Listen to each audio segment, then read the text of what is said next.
bienvenidos a nuestro pentáculo de hoy.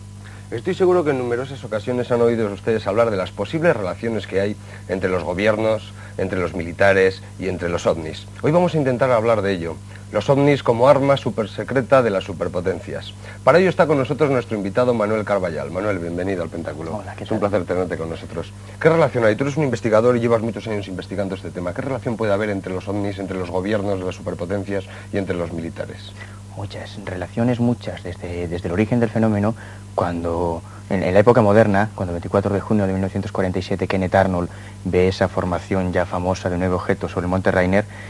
aparece un fenómeno sociológico, un fenómeno de masa, supongo que después hablaremos de esto, sí. Con una serie de implicaciones sociológicas, culturales, políticas y militares enormes. En aquella época, inmediatamente después de salir de la Segunda Guerra Mundial, cuando la población civil de los países que habían intervenido en el conflicto todavía estaban un poco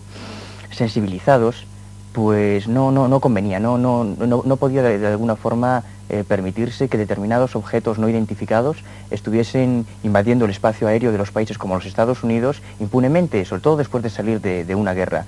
Y por toda una serie de características, sobre el caso Arnold, que fue el primero que lanzó a la luz pública el fenómeno de los platillos volantes, de los flying saucers, de los discos voladores, pues empezaron una serie de comisiones gubernamentales, el proyecto Cóndor, el proyecto Libro Azul, el proyecto Signo, que trataban en principio de investigar por parte de los gobiernos, en principio el gobierno norteamericano, este fenómeno que acababa de nacer de los platillos volantes, y por otro lado trataban en principio de contrarrestarlo, es decir, de desacreditarlo, de desmitificarlo, sobre todo cuando en aquella época hubo casos como el del capitán Mantell, Thomas Mantell, el 8 de enero de 1948, lo que se ha dado en llamar la primera víctima del fenómeno ovni en su época contemporánea, pues no podía decírselo a la opinión pública que estos objetos no identificados estaban invadiendo el espacio aéreo impunemente, fuesen lo que fuesen naves extraterrestres o fuesen aviones soviéticos. 1956 ya, Manuel, el capitán Edward Rappel, que era el jefe del proyecto, el famoso proyecto Libro Azul, hablaba de la posibilidad de que los alemanes en la Segunda Guerra Mundial tuvieran ya naves o aviones muy parecidos a los ovnis. ¿Es cierto esto? Sí, bueno, es cierto que existían unos prototipos en la Segunda Guerra Mundial. Hay un aspecto fundamental del fenómeno ovni que se dio en llamar en aquella época los Foo Fighters, las bolas de fuego, que eran unos objetos, unos pequeños objetos que perseguían a los aviones aliados, a los aviones de las dos potencias en el conflicto, que en ocasiones incluso atravesaban el fuselaje de las naves, se metían dentro de las carlingas de los aparatos, y que en un primer momento los aliados pensaron que se trataba de prototipos o de armas secretas de los alemanes. Cuando después del fin del conflicto se accedió a los archivos secretos de los alemanes, donde existían toda la documentación sobre las V1, las V2, las bombas volantes, algunos de los mayores prototipos en armamento militar, en tecnología militar de aquella época y más secretos, se descubrió que los alemanes pensaban lo mismo. Es decir, que esos extraños objetos no identificados eran armas americanas. Los dos pensaban lo mismo de uno y otro lado, con lo cual se encontró pues que había algo ahí que no controlaban. Sin embargo, sí se encontraron algunos diseños, sí se encontraron algunos modelos, algunos proyectos de naves con forma de platillo volante, que hizo especular durante muchísimo tiempo con que los alemanes poseyesen en principio o fuesen quizá los que originaron el fenómeno de los platillos volantes en primera instancia. Y esto fue una teoría que se enlazó tiempo después, en los años 50 y 60, cuando comenzó a darse una casuística bastante elevada en todo el continente latinoamericano del avistamiento de ovnis y de tripulantes con apariencia nórdica, con apariencia germana,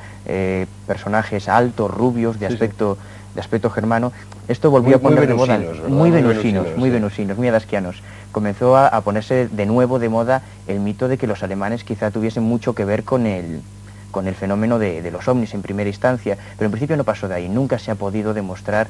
que el ejército alemán, que los alemanes tuviesen platillos volantes como armas ya en funcionamiento en la Segunda Guerra Mundial, aunque sí existían los prototipos. Aunque el gobierno de Estados Unidos, Manuel, niega tajantemente la existencia de ovnis, casi todo. Como casi todo, hay trabajos tan increíbles como pues el informe Cóndor o precisamente el Libro Azul del que hablábamos, en el cual se ve claramente un trabajo y una investigación seria sobre el tema extraterrestre. Bueno, en cuanto habría mucho que hablar sobre el informe Cóndor y sobre el proyecto Libro Azul, sobre todo este último, que quizás el más conocido, incluso dio título a una serie que Televisión Española emitió no hace muchos años, y que en realidad no era más que una tapadera compuesta por un grupo de apenas media docena de personas que de alguna forma, de cara a la opinión pública, pretendían ser la punta de lanza de las supuestas actividades gubernamentales. Ellos llegaron a la conclusión de que detrás del fenómeno OVNI, repito, de cara a la opinión pública no había nada, y sin embargo se sospecha que detrás de esa pequeña comisión que daba la cara, de esas 4 o 5 personas que estaban detrás del proyecto Libro Azul, había una gran infraestructura del gobierno de los Estados Unidos investigando un fenómeno de un interés cada vez más creciente y que no venía a ser más que eso, que un poco de cara a la opinión pública mostrar que se estaba haciendo algo cuando ya en aquella época, de la misma forma que había comisiones gubernamentales, comienzan a fundarse las primeras asociaciones civiles que tratan de buscar una respuesta por su cuenta, y nace este movimiento, esta disciplina, no esta ciencia, no vamos a utilizar ese término, pero sí esta disciplina que es la ufología, cuando se crean las primeras asociaciones civiles que al mismo tiempo que las gubernamentales tratan de investigar el tema. Hablando en concreto, Manuel, del Libro Azul, decías que es una tapadera, es decir, que claramente se ve que hay un intento de manipulación hacia la sociedad de la realidad del fenómeno OVNI. ¿Hay una manipulación directa de los gobiernos sobre la información OVNI para manejar a las masas? Yo estoy convencido de que sí, y a muchos niveles. En primera instancia, cuando se trató de ocultar lo que era obvio, cuando aparecen esos míticos personajes como los Men in Black, los hombres de negro, esa nueva Inquisición que como yo la denomino, cuando a los testigos, es normal en un primer momento, cuando cada vez más personas comienzan a hablar de esos extraños objetos en los cielos, de cosas que invaden el espacio aéreo de los Estados Unidos, que no saben a qué atenerse, tratan de acallarlo, tratan de silenciarlo y buscar una respuesta lo antes posible. Y cuando se dan cuenta,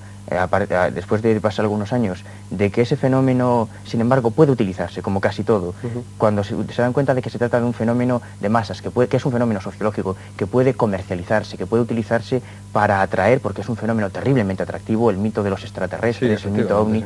a nivel cultural es terriblemente atractivo, pues se dan cuenta de que ese fenómeno puede utilizarse para controlar personas, para controlar masas, para hacer experimentos sociológicos, para ocultar experimentos militares y toda una serie de aplicaciones prácticas que a lo largo de los años han venido desarrollando. Dentro de la ufología como fenómeno de masas tenemos aquí una serie de ingredientes muy curiosos que yo quiero que nos vayas explicando, Manuel, qué es todo esto que ha recopilado a lo largo del tiempo. No, esto tú sabes que hace unos años pusimos en marcha una iniciativa que fue la Expo OVNI, una exposición sobre el fenómeno OVNI en conjunto, y a lo largo de estos años hemos ido recibiendo informaciones y colaboraciones de muchos amigos que cada uno aportaba su granito de arena. La mayoría de estas cosas vienen de los Estados Unidos, de compañeros de la MUFON, de gente que está investigando en Norteamérica, y que es una muy breve muestra, te puedo dar fe que es una muy breve muestra de lo que está pasando en los Estados Unidos y pronto pasará a Europa, porque algunos de estos objetos son de aquí, de la comercialización del mito OVNI. Aparte de la manipulación, como hemos visto aquí con todos estos objetos, vemos platos voladores, vemos juguetes para los niños, vemos gomas, en fin, un poquito de todo. Se habla también, por ejemplo, de los hombres de negro. ¿Pueden ser los hombres de negro claramente agentes gubernamentales, quizá de la CIA o del FBI? Claro, como todo en este tema, cuando se conoce poco se crea un mito, y el mito de los hombres de negro, de los Men in Black, de esta nueva Inquisición, repito, fue uno de los primeros y más fuertes, sobre todo en una época, en los años 60 y 70 en España, estaba a la orden del día. Cualquier persona que acudía a una conferencia de ovnis o a un congreso vestido de oscuro, inmediatamente era catalogado de la gente de la CIA. Yo creo que la existencia de los hombres de negro tiene una razón de ser y tiene una lógica en los primeros años del fenómeno, cuando es algo que aparece de repente a nivel de masas, que no se controla, que los gobiernos sobre todo no controlan, y que tampoco les interesa que salga demasiado a la opinión pública cuando no lo pueden dirigir. Y entonces no es de extrañar que algunos testigos de casos muy importantes, ya desde el mismo año 47, como el caso de la isla de Mauri, un caso clásico también,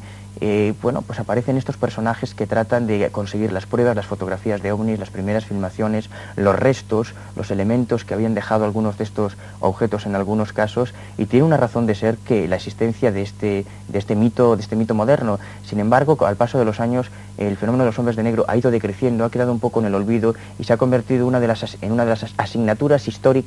de esta disciplina que es la ufología, aunque no necesariamente sin perder vigencia hoy en día.